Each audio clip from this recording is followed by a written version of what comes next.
It was the spring of 2020, and the world was gripping with fear as a deadly virus swept across nations. But imagine this.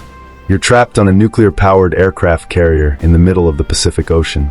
No escape, no safe haven, and the virus is spreading through your ship like wildfire. This is the true story of the USS Theodore Roosevelt, a floating city of 5,000 sailors, and the captain who made a decision that would end his career but save hundreds of lives. This is a story about courage, sacrifice, and the collision between military protocol and human compassion. What you're about to hear will shake you to your core. March 2020. The USS Theodore Roosevelt, one of America's most powerful warships, was conducting routine operations in the Philippine Sea. This wasn't just any vessel. This was a Nimitz-class nuclear aircraft carrier, stretching over 1,000 feet long, carrying advanced fighter jets, sophisticated weapons systems, and a crew of nearly 5,000 men and women. It was a symbol of American military might, designed to project power across the globe. But no amount of firepower could protect it from what was coming. The COVID-19 pandemic had already begun its devastating march across the world. Cities were locking down, hospitals were overwhelmed, and while much of humanity retreated to the safety of their homes, the sailors aboard the Roosevelt had no such luxury. They lived in tight quarters, shared sleeping spaces, ate in crowded mess halls, and worked shoulder to shoulder in engineering spaces and on the flight deck. Social distancing wasn't just difficult on a warship. It was virtually impossible. On March 24, 2020, 3 sailors reported to the ship's medical bay with symptoms: fever, cough, shortness of breath. The medical team immediately suspected COVID-19. Tests were conducted, and the worst fears were confirmed. The virus had infiltrated America's mighty warship, and once it got aboard, there was nowhere for it to hide and nowhere for the sailors to run. Captain Brett Crozier was the commanding officer of the USS Theodore Roosevelt. A 1992 graduate of the United States Naval Academy, Crozier had spent nearly 3 decades in the Navy.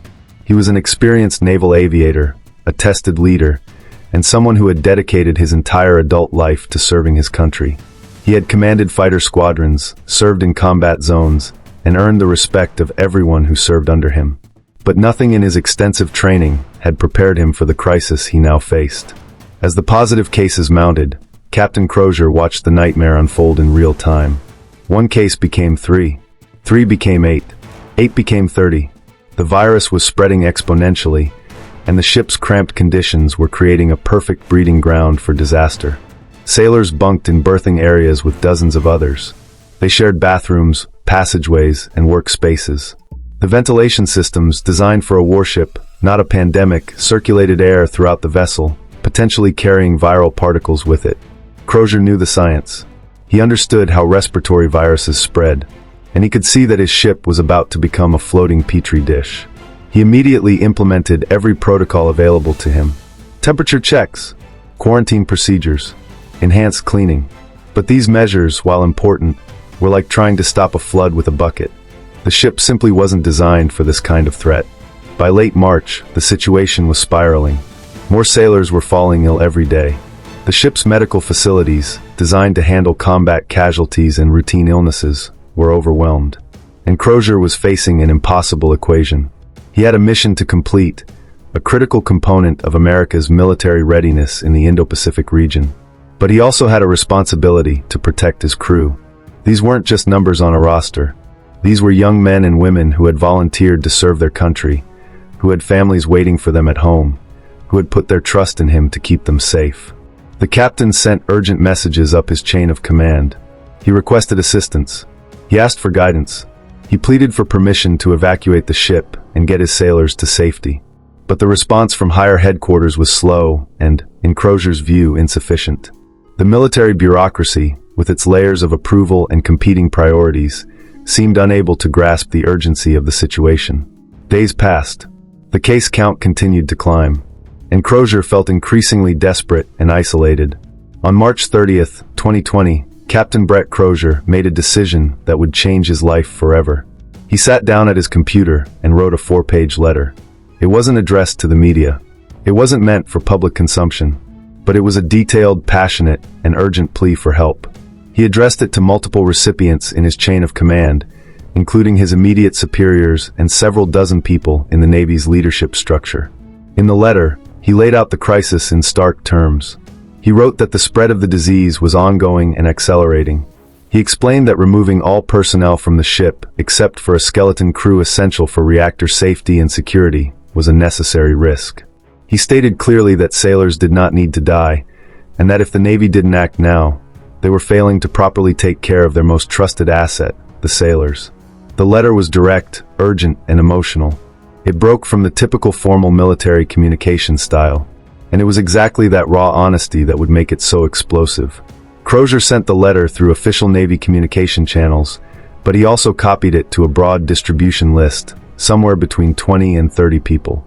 His intent, he later said, was to ensure that his message got through, that it couldn't be buried or ignored by any single link in the chain of command. He wanted someone, anyone, with the authority and resources to help his crew to see what was happening and take action. But in his urgency to save his sailors, he made a critical error in judgment.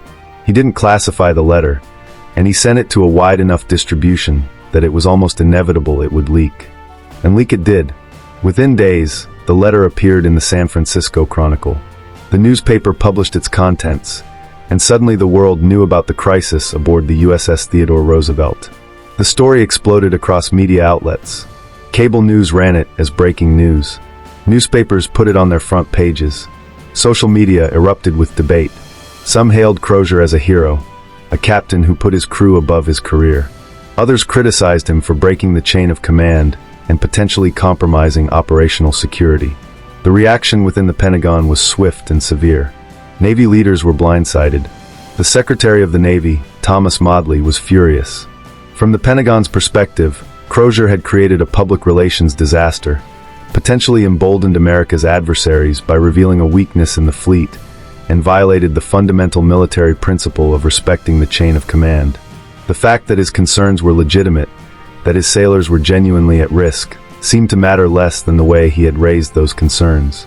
On April 2, 2020, just days after the letter became public, Captain Brett Crozier was relieved of his command. The official reason given was that he had exercised poor judgment in the distribution of his letter, demonstrating a lack of confidence in his ability to lead the ship. Secretary Modly announced the decision, stating that Crozier had allowed the complexity of his challenge with the COVID breakout on the ship to overwhelm his ability to act professionally. But what happened next was something the Navy brass never anticipated. As Captain Crozier walked off his ship for the last time, carrying his belongings, hundreds of his sailors lined the hangar deck and the ship's island. They weren't there to condemn him. They were there to honor him. And as he made his way down the passageway, they began to cheer. They clapped. They chanted his name. Captain Crozier. Captain Crozier. The sound echoed through the steel corridors of the massive warship. Grown men and women, hardened sailors who had seen difficult deployments and dangerous missions, stood with tears in their eyes, applauding the man who had sacrificed his career for them. Someone captured the moment on video, and it quickly went viral. The image of Crozier, walking humbly through a tunnel of respect and gratitude from his crew, became one of the most powerful and emotional moments of the early pandemic. It crystallized a fundamental truth. This was a leader who had earned the ultimate form of respect, not through authority or rank, but through genuine care for the people he led. His sailors knew that he had put them first, even when it cost him everything. The aftermath of Crozier's removal was messy and politically charged. Secretary of the Navy Thomas Modly flew to Guam, where the Roosevelt was now docked, to address the crew. In what can only be described as a catastrophic miscalculation, Modly used the opportunity to criticize Crozier, calling him either too naive or too stupid to be commanding officer of an aircraft carrier. The remarks, delivered over the ship's public address system, were meant to explain the decision and reassure the crew. Instead, they had the opposite effect. The sailors were outraged. Audio of Modly's speech leaked almost immediately, and the public backlash was fierce and immediate. Members of Congress from both parties condemned the comments. Veterans groups expressed their anger. Even within the Pentagon, there was disbelief at the tone-deaf nature of the remarks. Within 48 hours of making those comments, Thomas Modly resigned as Secretary of the Navy. His tenure, which had lasted just over 7 months, ended in disgrace, brought down by his handling of the Roosevelt crisis. Meanwhile, the situation aboard the ship continued to deteriorate. By early April, Over 800 sailors had tested positive for COVID-19. That was nearly 1 in 6 people aboard the vessel. The Navy eventually evacuated the vast majority of the crew to hotels and other facilities in Guam, leaving only about 800 personnel aboard to maintain essential systems and security. The Roosevelt, once a symbol of American military dominance, sat largely empty and sidelined, a casualty not of enemy action, but of a microscopic virus. The human cost was staggering, though it could have been much worse. Most of the infected sailors experienced mild to moderate symptoms. The Navy's medical teams worked around the clock, monitoring patients, treating symptoms, and preventing the spread. But on April 13, 2020, the worst happened. Chief Petty Officer Charles Robert Thacker Jr., a 41-year-old aircraft maintenance technician, died from complications related to COVID-19. He had been found unresponsive in his quarters in Guam and was rushed to the intensive care unit, but doctors couldn't save him. Thacker's death sent shockwaves through the Navy and the nation. He was the first active-duty service member to die from COVID-19. He left behind a wife, children, and a legacy of dedicated service. His death underscored everything Captain Crozier had been warning about. This wasn't theoretical. This wasn't just about readiness metrics or public relations. This was about real people, real families, real lives. And one of those lives had been lost. The investigation into the Roosevelt outbreak and Crozier's actions took months. The Navy conducted multiple reviews, examining the timeline of events, the decisions made, and the actions taken. What they found was complex and, in many ways, vindicated Crozier's concerns if not his methods. The investigators concluded that Crozier had been right to be alarmed, right to push for urgent action, and right that the ship's conditions made an outbreak nearly inevitable. But they also found that his decision to send the letter to such a wide distribution without proper classification showed poor judgment. In June 2020, the Navy announced that it would not reinstate Captain Crozier to command of the Roosevelt. However, he would not be formally punished beyond the relief of command, and he would be allowed to continue his naval career. It was a middle ground decision that satisfied almost no one. Crozier's supporters believed he deserved to be reinstated and commended. His critics thought he should face harsher consequences. But the Navy, navigating a political and public relations minefield, chose what they saw as a balanced approach. Captain Brett Crozier eventually retired from the Navy in March 2022 with full honors and the rank of captain. He never publicly criticized the Navy's handling of the situation, never sought to profit from his moment of fame, and maintained a dignified silence about the entire ordeal. In the few interviews he gave, he consistently deflected attention from himself and focused on the sailors he had served with. He emphasized that his only regret was that his letter had become public and caused controversy. He never regretted fighting for his crew. The story of the USS Theodore Roosevelt became a case study, not just in military leadership, but in the broader challenges societies faced during the pandemic. It raised fundamental questions about institutional priorities, about the balance between mission and personnel welfare, about when it's appropriate to break protocol in service of a higher moral obligation. These aren't easy questions, and reasonable people continue to disagree about the answers. From a military perspective, the incident exposed vulnerabilities in how the Navy responds to unconventional threats. Aircraft carriers are designed to withstand missile attacks, to operate in contested environments, to project power against sophisticated adversaries. But they're not designed for pandemic response. The close quarters that make them efficient fighting platforms make them vulnerable to infectious disease. The chain of command that ensures clear authority and discipline can also slow decision-making in rapidly evolving crises. The Roosevelt outbreak led to significant changes in Navy protocols. The service developed new guidelines for disease surveillance and response aboard ships. They revised their policies on medical screening before deployments. They invested in improved medical facilities and capabilities. They even redesigned some aspects of how ships are ventilated and how crews are housed, at least in new construction. The lessons learned from the Roosevelt influenced not just the Navy but all of the military services as they grappled with operating during a global pandemic. But beyond the tactical and procedural lessons, the Roosevelt crisis illuminated something deeper about leadership. Captain Crozier faced what leadership experts call a tragic choice, a situation where all available options have significant downsides. If he did nothing, his sailors would continue to get sick and some might die. If he continued working through the chain of command at the existing pace, the same result seemed likely. If he went public with his concerns, he would violate norms, potentially compromise security, and almost certainly end his career. He chose the option that protected his people, even though it destroyed his command. There's a concept in military ethics called moral courage, the willingness to stand up for what's right even when it's personally costly. It's different from physical courage, the bravery shown in combat. Moral courage is harder in some ways because the consequences aren't immediate and violent. They're professional, social, and reputational. Captain Crozier demonstrated moral courage. He knew what would likely happen when he sent that letter. He understood the risk to his career. And he did it anyway because he believed it was the right thing to do. The response of his crew tells us everything we need to know about whether they thought he made the right choice. In the Navy, respect for commanding officers is mandatory. Sailors salute, say sir or ma'am, follow orders. But genuine affection, the kind that leads hundreds of people to spontaneously line up to cheer for their departing captain, that can't be ordered. That has to be earned. And Crozier earned it by showing his sailors that they mattered more to him than his career, his reputation, or his future. Think about what that moment meant to those sailors. Many of them were young, in their late teens or early 20s. For some, this was their first real deployment. They were scared. They were far from home. They were facing a virus that no one fully understood yet. And they watched their captain fight for them. They saw him risk everything to try to keep them safe. That kind of leadership leaves a mark. Those sailors will carry that memory for the rest of their lives. When they think about what good leadership looks like, they'll remember Captain Brett Crozier. The incident also revealed the sometimes uncomfortable tension between institutional interests and individual welfare. The Navy is an institution with a mission. It exists to defend the nation, to maintain sea control, to project power. That mission requires discipline, order, and a functioning chain of command. When individual commanders start going around that chain, even for good reasons, it threatens the system.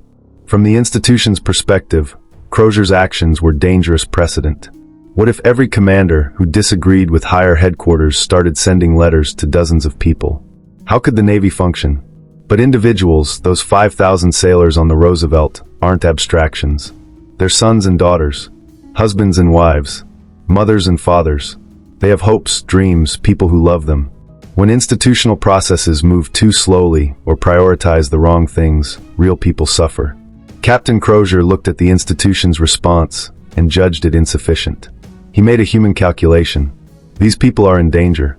I have the ability to raise the alarm. I'm going to do it, regardless of the cost to me. There's something profoundly American about that choice. Our military tradition honors individuals who stand up against injustice, who speak truth to power, who put principle above self-interest. We name ships after people like John Paul Jones, who defied convention and said, "I have not yet begun to fight." We celebrate commanders like Admiral James Stockdale, who endured years of torture as a POW rather than betray his values. We teach the story of Hugh Thompson, the helicopter pilot who stopped the My Lai massacre by threatening to fire on American troops if they didn't cease killing civilians. These are people who saw something wrong and acted, even when it was hard. Captain Crozier stands in that tradition. He's not a perfect hero. He made mistakes. His distribution of the letter was probably too broad. He could have pushed harder through different channels. There might have been other options he didn't fully explore. But in the moment of crisis, faced with imperfect information and immense pressure, he made a choice that prioritized human life. And that choice, whatever its tactical deficiencies, was morally sound. The story also forces us to confront the reality that military service, even in peacetime, involves real risks. We often think about the dangers of combat, the possibility of being shot or blown up by enemy action. But there are other risks too. Accidents during training, mechanical failures, and yes, disease. Throughout military history, disease has killed more soldiers and sailors than combat. In the Civil War, for every soldier killed in battle, 2 died of disease. During World War I, the Spanish flu pandemic killed millions, including tens of thousands of American service members. The sailors aboard the Roosevelt volunteered to face the risk of combat. They didn't volunteer to be unnecessarily exposed to a deadly virus because of institutional inertia. There's a social contract between the military and its members. Service members agree to follow orders, to deploy where sent, to potentially sacrifice their lives in defense of the nation. In return, the institution promises to take care of them, to not waste their lives, to make decisions that balance mission requirements with human welfare. When that contract breaks down, when leaders seem more concerned with public relations than with people, trust erodes. Captain Crozier's letter and its aftermath became a test of that contract. And the initial response from Navy leadership failed that test. It took the public outcry, the political pressure, the media attention to force a more appropriate response. Eventually, the Navy did the right thing. They evacuated the crew. They provided medical care. They contained the outbreak. But it shouldn't have taken a leaked letter and a national controversy to make that happen. The system should have worked faster, better, more humanely.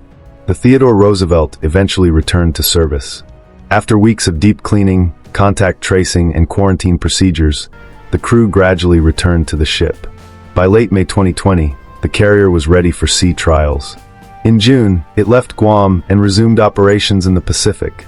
The Navy wanted to send a message that it could handle the pandemic, that its forces remained ready and capable.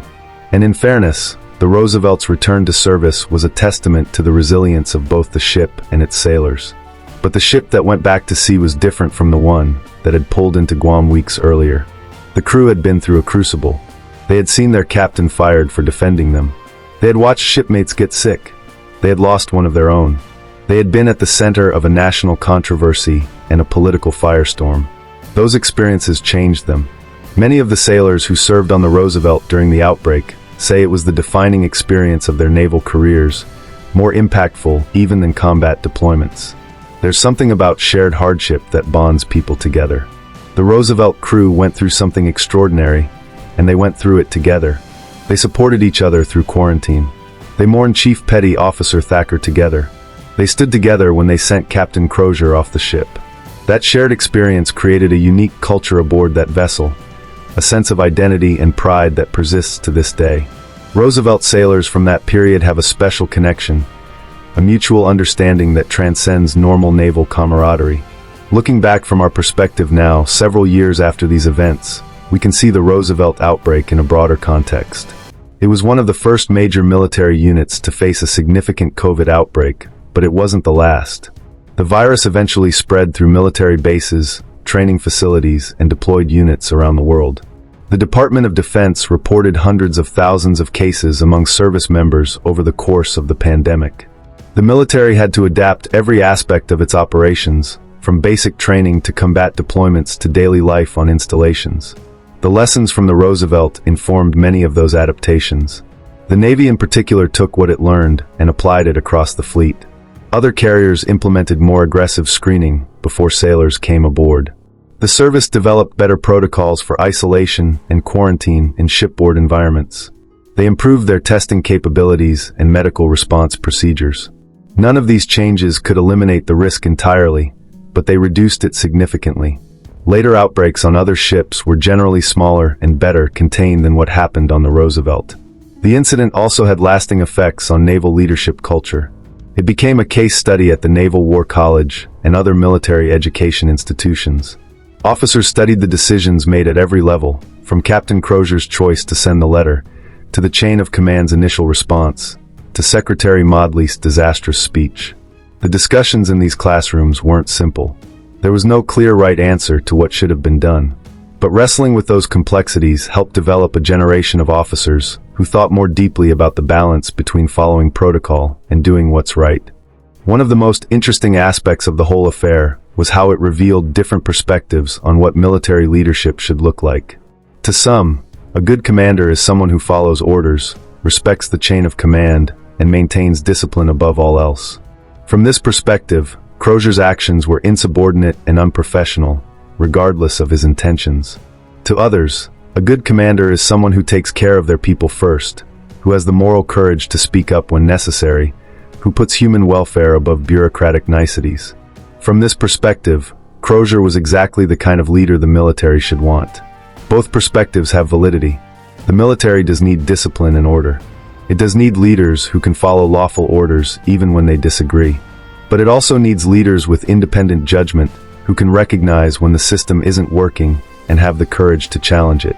The tension between these values is real and probably irresolvable. Different situations call for different approaches. The art of leadership is knowing which approach fits which situation. Captain Crozier believed his situation called for extraordinary action. He judged, rightly or wrongly, that working through normal channels would be too slow and that his sailors would suffer as a result.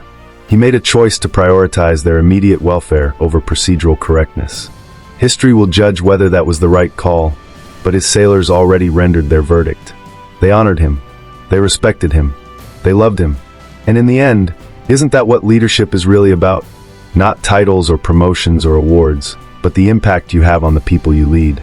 The story of the USS Theodore Roosevelt and Captain Brett Crozier is ultimately a human story.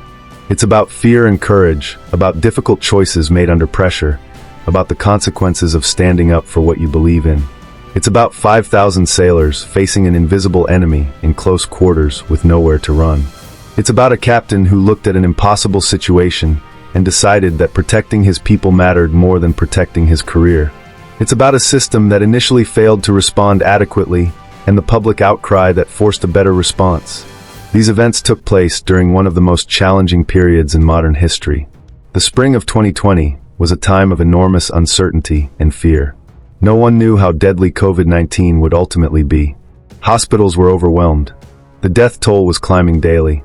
In that context, Captain Crozier's alarm wasn't hysteria. It was a reasonable response to a genuine threat. He looked at the trajectory of the outbreak on his ship, extrapolated where it was heading, and took action to prevent a worst-case scenario. And while we can't know for certain what would have happened if he hadn't sent that letter, we can make educated guesses. The outbreak almost certainly would have been worse. More sailors would have gotten sick. The chances of additional deaths would have increased. The ship would have been sidelined for even longer. By forcing the issue, by creating a crisis that demanded a response, Crozier likely saved lives and reduced suffering. The cost was his command. But he was willing to pay that price. There's a quote often attributed to Harry Truman, though its exact origin is uncertain.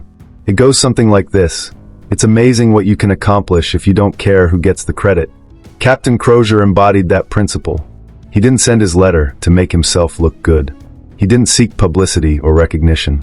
He sent it because he thought it was the only way to help his sailors. And when it became public and ended his command, he didn't complain or make excuses.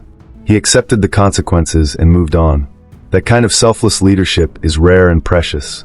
It's the opposite of the careerism and self-promotion that sometimes infects large organizations.